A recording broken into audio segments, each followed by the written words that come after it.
ABTA page number হচ্ছে SC19 এই 39 SC39 পেজের গ্রুপ বিটা আলোচনা করছি, ঠিক আছে। আচ্ছা দেখো 5 নম্বর কোয়েশ্চেন যেটা আছে যে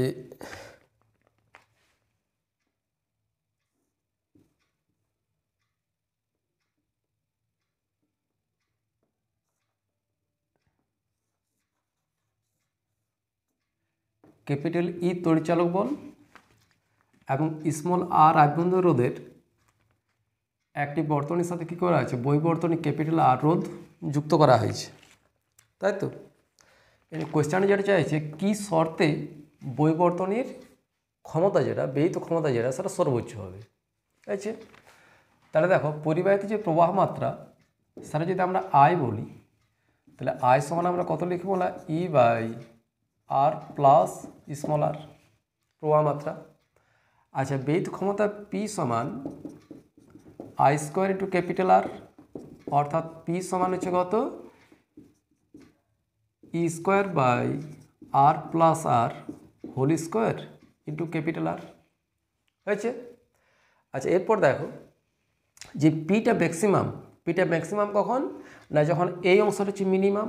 তাহলে এই অংশটা মিনিমাম হওয়ার শর্ত হচ্ছে কি, আমরা R plus small r whole square সমান লেখা যায় R minus small r whole square plus 4 capital R small r, A plus B তার হোল স্কোয়ার সমান হচ্ছে এ মাইনাস বি তার হোল স্কোয়ার প্লাস 4ab। আচ্ছা দেখো এখানে capital R not equal to 0, small r not equal to 0, তাহলে এই ভ্যালুটা মিনিমাম হওয়ার শর্ত হচ্ছে কি না capital R equal to small r. তাহলে এইটা মিনিমাম হবে তখন পিটা ম্যাক্সিমাম হবে, অর্থাৎ ব্যয়িত ক্ষমতা সর্বোচ্চ হওয়ার শর্ত হচ্ছে কি না আভ্যন্তর রোধ বহিবর্তনী রোধের সাথে সমান। ক্লিয়ার? আচ্ছা নেক্সট দেখো, আচ্ছা ঠিক, হ্যাঁ অ্যামিটারের পাল্লা যদি n গুণ বাড়ানো হয় তাহলে রোধের কি পরিবর্তন হবে, এটা 6 নম্বর কোয়েশ্চেন। দেখো অ্যামিটারের পাল্লা বলতে আমরা কোনটা বুঝি,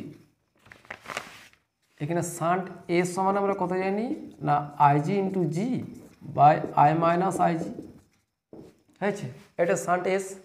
তাহলে সেক্ষেত্রে এস সমান হচ্ছে কত জি বাই আইজি মাইনাস 1, আইজি দিয়ে যদি উপর নিচে ভাগ করি তাহলে এই যে আই বাই আইজি যেটা সেটা হচ্ছে মিটারের পাল্লা বলা হয় এটাকে। তাহলে এইখান থেকে S equal to G by N minus 1, পাল্লা যদি আমরা এন ধরি এখানে এন সমান হচ্ছে কত না আই বাই আইজি, হয়েছে। তাহলে তুল্য রোধ 1 বাই আর সমান হচ্ছে 1 by G plus 1 by S, তাহলে এখান থেকে 1 by R equal to 1 by G plus 1 by S অর্থাৎ জি বাই এন মাইনাস 1, তাহলে এখান থেকে 1 বাই আর ইকুয়াল টু হচ্ছে 1 by G plus N by G minus 1 by G, cancel হয়ে গেল। তাহলে 1 বাই আর ইকুয়াল টু হচ্ছে কত এন বাই জি, অর্থাৎ আর সমান কত পাবো জি বাই এন, হয়েছে। তাহলে এটা হচ্ছে রোধ।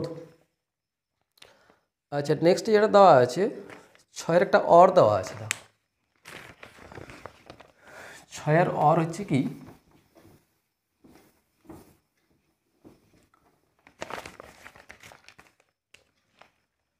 6 নম্বর অর একটা কোয়েশ্চেন দেওয়া আছে। এল দৈর্ঘ্য বিশিষ্ট একটি পরিবাহী, তাহলে পরিবাহীর দৈর্ঘ্য হচ্ছে এল, প্রবাহ মাত্রা হচ্ছে আই, দৈর্ঘ্য এল আর প্রবাহ মাত্রা হচ্ছে কত আই। একে যদি বৃত্তাকার লুপে পরিণত করা হয় তাহলে চৌম্বক ভ্রামক কত হবে। আচ্ছা দেখো এই যে পরিবাহীটা যেটা আছে সেটা যদি আমরা বৃত্তাকার একটা আকার দিই, এই পরিবাহীটার একটা যদি বৃত্তাকার আকার দেওয়া হয় এবং বৃত্তের ব্যাসার্ধ যদি আর হয় তাহলে বৃত্তের পরিধি যেটা সেটা হচ্ছে 2 পাই আর, হয়েছে। আচ্ছা এই যে 2 পাই আর যেটা বৃত্তের পরিধি সেটা কার সাথে সমান না দৈর্ঘ্যের সাথে সমান, এটাকে তো বৃত্তাকার আকার দেওয়া হয়েছে। তাহলে সেক্ষেত্রে 2 পাই আর সমান হচ্ছে কত এল, তাহলে আর সমান কত পাবো এল বাই 2 পাই। আচ্ছা এইটার প্রবাহ মাত্রাও আই, তাহলে সেক্ষেত্রে চৌম্বক ভ্রামক পিএম সমান আমরা কত জানি না আই ইন্টু এ, এটা একটা পাত চুম্বক পরিণত হচ্ছে, তাহলে আই ইন্টু এ, আই মানে হচ্ছে আই, এ সমান আমরা কত লিখব পাই আর স্কোয়ার, তাহলে কত হচ্ছে I into pi R square মানে হচ্ছে L square by 4 pi square, অর্থাৎ হচ্ছে কত না I L square by 4 pi, এটা চৌম্বক ভ্রামক পিএম সমান। ক্লিয়ার? আচ্ছা ঠিক। এরপর হচ্ছে কি দেখো 7 নম্বর কোয়েশ্চেন যেটা দেওয়া আছে,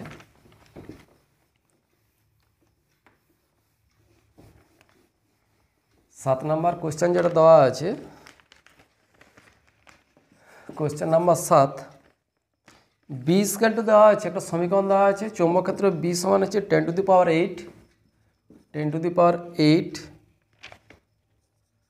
সাইন অফ 2 ×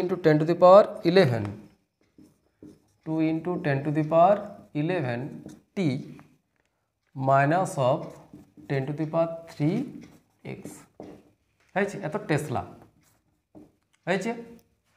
আচ্ছা এখান থেকে যেটা নির্ণয় করতে হবে, 1 নম্বর হচ্ছে কি তরঙ্গ দৈর্ঘ্য ল্যামডা, তাহলে আমরা এই সমীকরণটাকে B equal to b0 sine omega T minus K X এটার সাথে যদি তুলনা করি, তাহলে লেখা যায় যে কে সমান হচ্ছে কত 2π/ল্যামডা, তাহলে এখান থেকে আমরা কে সমান কত পাবো না 10⁻³ সমান হচ্ছে কত 2π/ল্যামডা, তার ল্যামডা সমান হচ্ছে কত 2π/10⁻³ অর্থাৎ 2π × 10⁻³ এত মিটার, এটা ল্যামডা সমান পাওয়া গেল, হয়ে গেছে।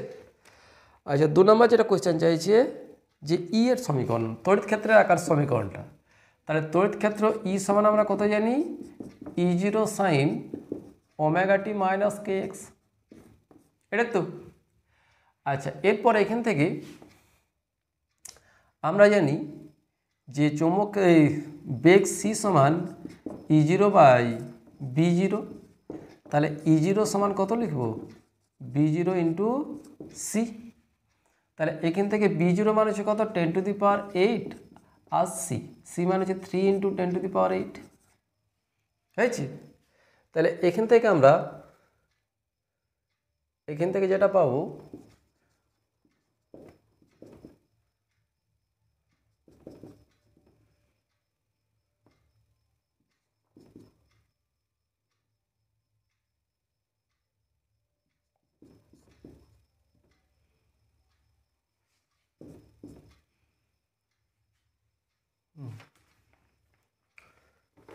তাহলে এখান থেকে আমরা যেটা পাবো সেটা হচ্ছে কত ওটা 3 × 10⁻16, তাহলে এই সমীকরণটা যদি আমরা E0 মানটা যদি বসাই, তাহলে ই সমান হচ্ছে কত 3 × 10⁻16 সাইন ওমেগা টি মাইনাস, আচ্ছা ওমেগা সমান হচ্ছে কত এখানে 2 × 10⁻11 টি মাইনাস 10⁻3x, এটা হচ্ছে তড়িৎ ক্ষেত্রের সমীকরণ, বুঝা গেছে। আচ্ছা নেক্সট যেটা আছে কি দেখো নিউটন প্রোটন অনুপাতের কি পরিবর্তন হবে, দেখ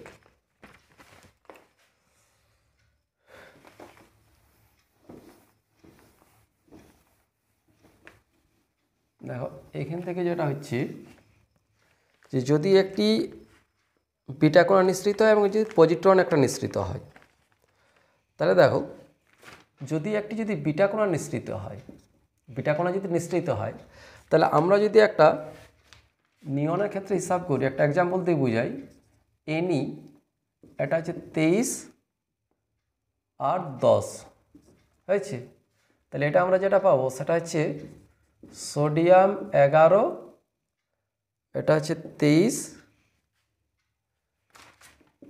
প্লাস একটা বিটা কণা হয়েছে। একটা বিটা কণা যদি নির্গত হয় তাহলে কি হয় না প্রোটন ভর সংখ্যা যেটা সেটা অপরিবর্তিত থাকে আর পারমাণবিক সংখ্যা একক বৃদ্ধি পায়, হয়েছে। তাহলে এইটার ক্ষেত্রে যেটা অনুপাতটা পাবো যদি আমরা নিয়নের ক্ষেত্রে যদি হিসাব করি, তাহলে হচ্ছে নিউট্রন ইজ টু প্রোটন সমান কত এখানে যে 13:10 হয়েছে। যখন আমরা সোডিয়ামের ক্ষেত্রে যদি হিসাব করি তাহলে আমরা কত পাবো, এটা নিউটন ইজ টু প্রোটন সমান হচ্ছে কত না 12, এটা হচ্ছে নিউটন হচ্ছে 12:11 হয়েছে।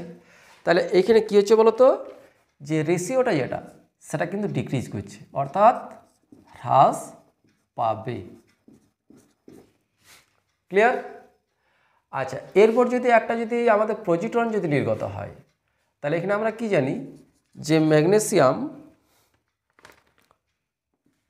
23:12 হয়েছে, এটা সোডিয়াম কী হবে, এটা 23:11 প্লাস এখানে ইলেকট্রন 0:1 হয়েছে। তাহলে সেক্ষেত্রে দেখো এটা হচ্ছে পজিট্রনের ক্ষেত্রে, এটা হচ্ছে পজিট্রনের ক্ষেত্রে, আর এটা হচ্ছে বিটা কণার ক্ষেত্রে হয়েছে। তাহলে পজিট্রনের ক্ষেত্রে কী হচ্ছে দেখো, যে প্রথমে এমজির ক্ষেত্রে কী ছিল না, এটা ছিল 11 নিউটন ইজ টু প্রোটন সমান ছিল 11:12 হয়েছে। আর যখন আমরা সোডিয়ামের ক্ষেত্রে হিসাব করছি তখন কি হয়ে গেল, এটা না 12:11, এটা হয়ে গেল নিউটন ইজ টু প্রোটন, এটা সমান হয়ে গেল 12:11। তাহলে এখানে কী হচ্ছে দেখো তো, এখানে বৃদ্ধি পেয়েছে, বৃদ্ধি পাবে। ক্লিয়ার? তাহলে যদি একটি বিটা কণা নির্গত হয় তাহলে এই যে অনুপাতটা যেটা নিউটন প্রোটন সেটা হ্রাস পাচ্ছে, আর পজিট্রন যদি নির্গত হয় তাহলে সেক্ষেত্রে নিউটন এবং প্রোটন অনুপাতটা কী হচ্ছে, এখানে বৃদ্ধি পাচ্ছে। ক্লিয়ার? আচ্ছা, এরপর নেক্সট দেখো, একটা অর দেওয়া আছে আটের, একটা অরটা হচ্ছে কি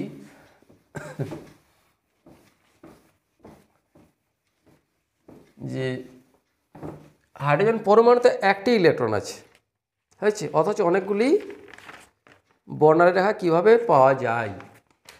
দেখো এটা সহজভাবে জিনিসটা দেখো, যে ইলেকট্রন একটা আছে কিন্তু কক্ষপথ অনেকগুলো আছে, তাই তো? তাহলে একটা কক্ষপথ যখন আরেকটা কক্ষপথ, আরেকটা কক্ষপথ যখন আরেকটা কক্ষপথ, এইভাবে যখন একটা কক্ষপথ থেকে অন্য কক্ষপথে বিচরণ করে তখন প্রত্যেকটা কক্ষপথের জন্য একটা করে আমরা বর্ণালী রেখা পাবো। ক্লিয়ার জিনিসটা? তাহলে ইলেকট্রন একটি, কিন্তু যেহেতু কক্ষপথ সংখ্যা অনেকগুলো আছে তাহলে একটা কক্ষপথ থেকে আরেকটা কক্ষপথে যাবে, তখন প্রত্যেকটার জন্য আলাদা আলাদা বর্ণালী রেখা আমরা পাই। ক্লিয়ার? আচ্ছা, তারপর দেওয়া আছে দেখো 9 নম্বর কোয়েশ্চেন যেটা দেওয়া আছে। আচ্ছা, সর্বোচ্চ বিস্তার সর্বনিম্ন বিস্তার, তাহলে এম এক্স এটা সমান দেওয়া আছে 15 ভোল্ট, আর এম মিন এটা সমান দেওয়া আছে কত, 3 ভোল্ট, 3 ভোল্ট। তাহলে এখান থেকে এসি আমরা যেটা পাবো ক্যারিয়ার ওয়েভের জন্য, এসি সমান হচ্ছে কত, M X plus M in by 2 সমান হচ্ছে 15 প্লাস 3/2 সমান হচ্ছে কত, 9। আচ্ছা, এরপর হচ্ছে এএম, এএম সমান হচ্ছে কত না, M X minus M in divided by 2, অর্থাৎ 15 মাইনাস 3/2 সমান হচ্ছে কত, 6। এরপর বিরূপণ গুণাঙ্ক যেটা বিটা সমান আমরা কত জানি না, এম বাই এসি। তাহলে এম সমান হচ্ছে 6 আর এসি সমান হচ্ছে কত, 9। তাহলে 3 2 3 3, তাহলে 2 এর 3, অর্থাৎ 0.66 মানে 67। ক্লিয়ার? আচ্ছা, এটা হচ্ছে অনুপাত, এই বিরূপণ গুণাঙ্ক। আচ্ছা, ভূমি তরঙ্গের মাধ্যমে বেশি দূর সঞ্চার সম্ভব নয় কেন হয়েছে, এটা হচ্ছে 9 নম্বর কোয়েশ্চেন। 9 নম্বর কোয়েশ্চেনটা হচ্ছে কি, ভূমি তরঙ্গের মাধ্যমে বেশি দূর সঞ্চার সম্ভব নয় কেন। দেখো এইখানে এটা হচ্ছে ভূপৃষ্ঠ আর এটা হচ্ছে তোমার আয়নমণ্ডল। তাহলে এইভাবে যদি অ্যান্টিনাটা থাকে তাহলে সেটা এইভাবে যায়, এইভাবে সেটা বিস্তার লাভ করে, হয়ে গেছে, এইভাবে সেটা বিস্তার লাভ করে। তাহলে প্রথম ক্ষেত্রে তরঙ্গমুখটা যেটা সেটা উপর দিকে আছে, প্রথম তরঙ্গমুখটা কি আছে, উপর দিকে আছে। তাহলে তড়িৎ ক্ষেত্রে যে বিস্তার তার অনুভূমিক উপাংশ আমরা কোনো পাচ্ছি না, সব উপর দিকেই আছে। ক্লিয়ার? আচ্ছা, এরপর দেখো যত এটা উপর দিকে যায় তখন এটা ধীরে ধীরে এইভাবে ধীরে ধীরে সরিয়ে যাচ্ছে এইভাবে, যেহেতু এই ভূপৃষ্ঠের বক্রতার জন্য কি হয় না এটা সরিয়ে যায়। এটা সরে গেলে কি হয়, বুঝতে পারছো তো জিনিসটা আমি যেটা বলতে চাইছি, যে এটা সরে গেলে কি হয়, অনুভূমিক উপাংশের মানটা যেটা সেটা ধীরে ধীরে বাড়তে থাকে। তড়িৎ ক্ষেত্রে যে অনুভূমিক উপাংশের যেটা মানটা সেটা কি হয় না ধীরে ধীরে বাড়তে থাকে। এরপর এইটা যত বৃদ্ধি পায় সেটা ভূপৃষ্ঠের কাছে আসবে, এবার ভূপৃষ্ঠ কর্তৃক সেটা শোষিত হয়ে যায়। যখন কাছে থাকে তখন এইভাবে সেটা আসছে, যত দূরের দিকে যাবে তত কি হয় সেটা এইভাবে আসে, একটু হেলা হয়ে যায়, বেশি হেলা হয়ে যায় একটু, বুঝা গেছে। যত হেলতে থাকে তত অনুভূমিক উপাংশের মানটা বাড়তে থাকে, এবং অনুভূমিক উপাংশের মানটা যত বৃদ্ধি পায় তত কি হয় না ভূমি কর্তৃক তড়িৎ ক্ষেত্রে যে মানটা শোষণের যেটা মানটা সেটা কিন্তু বৃদ্ধি পায়, সেই জন্য বেশি দূর সেটা প্রচার করা সম্ভব হয় না, বুঝা গেছে। এই জন্য ভূমি তরঙ্গের সাহায্যে আমরা বেশি দূর সঞ্চার সম্ভব করতে পারি না। ক্লিয়ার? ঠিক, এটা হচ্ছে গ্রুপ বিটা। তাহলে এটা ক্লিয়ার করে রাখো, নেক্সট ভিডিওতে আবার পরের চ্যাপ্টার গ্রুপ সি আলোচনা, গ্রুপ সিটা নিয়ে। ক্লিয়ার?